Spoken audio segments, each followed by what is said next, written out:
Hey gamers. So earlier today I read an absolute pearl of an article from a writer at The Sun by Derek Brown. Now this is an actual media outlet that reports on actual news, but somehow this diamond in the rough found its way to the light of day. Entitled 13 Reasons Why You Should Feel Like a Mug for Buying an Xbox One, this captivating read had me scrambling for more insightful, intellectually stimulating reads from this author. So what I thought I would do to adequately express my feelings on these extremely valid 13 points of why all Xbox One owners should feel like mugs is to list his 13 points and then add my own replies to each. So let's get into this, shall we? So the number one reason why you should feel like a mug for buying an Xbox One is Sony has sold 22 million consoles, Microsoft has shifted 10 million Xbox Ones. Statistically, chances are your mates are playing on PS4. Really? When? There are no concrete statistics to suggest that this figure could even be accurate. So it looks like we're in for an interesting ride for the next 12 points. So number 2, Call of Duty DLC for Black Ops 3 will hit PS4 30 days before Xbox One. So to begin with, let's take into consideration that Call of Duty exclusive rights for marketing was on the Xbox One for the past 2 installments of the franchise, not to mention how many years Xbox held those rights beforehand on the 360. So under your logic, PlayStation 4 owners should have been walking around for like the last 2 years feeling like mugs? Anyway, now let's look at your actual statement here. You're saying that Xbox One owners should feel like mugs because somebody else gets to play DLC. That's right, DLC. Not the entire game, but just the DLC 30 days earlier? Okay, that's your number 2 point. I can only see things going downhill from here. Point number 3. More PS4 games display at 1080p resolution. On Xbox One, they are more likely to run at 720p. So I was under the impression that gamers play games to enjoy games. Are the kiddies still arguing about who has what resolution and frame rate? In many cases, games won't look as good or play as fluently if developers just crank up the settings so they can boast that they have 1080p 60 FPS. There's no point in giving gamers a lesser experience for the sake of being able to put a sticker on your game that states that. Unless, of course, all you're interested in stating is that you have the greatest this and the greatest that, but sadly not being able to state at the same time that you're giving your gamers the best in-game experience possible. Point number 4. You'll never play the digitally remastered version of The Last of Us. Really? Wow, but isn't that game like a PS exclusive? Oh, that's right, it is. Guess that might be the reason why we won't be playing it on the Xbox. I can totally see why that is such a huge advantage that it required being in the top 13 reasons that clearly hundreds upon thousands of gamers should feel like mugs. Guess what though? PlayStation will never get to play Gears of War, Halo, Titanfall, Forza, or more recently, Rise of the Tomb Raider on PlayStation either, but I hardly see those being valid. Point number 5. You will never play Bloodborne on your console. Again, great detective work exhibited there.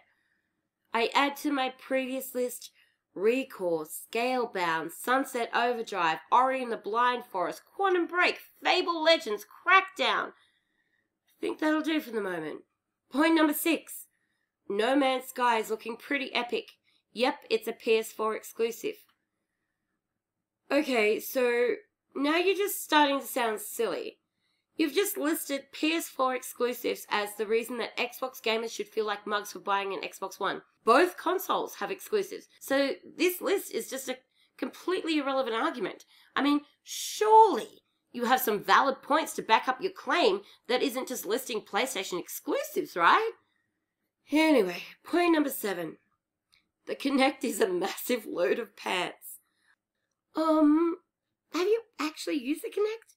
It's actually extremely intuitive, boasting motion and voice control, 1080p camera, you should like that part, processes 2 gigabytes of data per second so it can accurately read the environment, 1-to-1 motion ratio, so basically no lag. Look, I could go on and on, but I think you're starting to get the point.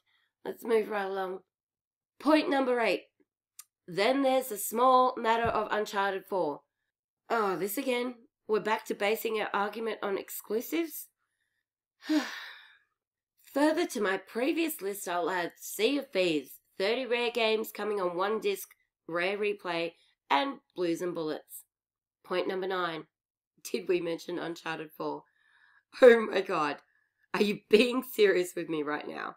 Okay, Fighter Within, Fruit Ninja, Killer Instinct, Lifeless Planet, Nero, and Phantom Dust. Point number 10. There's a better indie scene on PS4. Okay, I don't know if you've heard of this little thing called the ID at Xbox program, but let's save everyone here a lot of time. You just go look that up in your own time, son. Point number 11.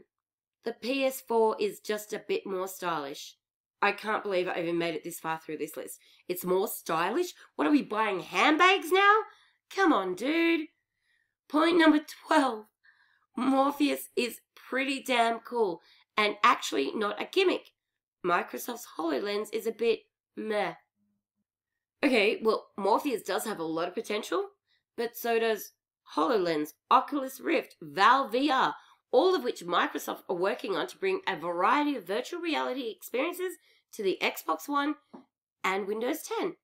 None of this eggs in one basket stuff. A variety of technology, all working towards the most realistic and immersive experience available. And now here's the real pearl. Point number 13. If and when The Last Guardian is released, it will be amazing, and only on PS4. So apparently we've come full circle again and have landed back at the my console is better than your console because we have game X, Y, and Z argument. This leads me to what the entirety of this subject matter should be about. It doesn't matter what console has what exclusive or which one looks prettier on the shelf. It's about what games you, the gamer, prefers to play. Which controller is easier for you to use and feels more comfortable? If you want to play a console that is simply there for playing games, or is an entire entertainment system? If you primarily play single-player games and graphics is all you care about, or if you're more multiplayer focused. At no point ever should anyone feel like a mug for making a choice that suits their individual gaming needs. We are all unique and like to experience our gaming adventures in our own way, not in a way that someone else tells us we should. So gamers, go. Play on your Xbox or your PlayStation or your PC or your Wii or even your Atari if you are smart enough to hold on to it, because all that matters is that you enjoy gaming, not what some random journalist tells you should be playing on. Thanks, guys.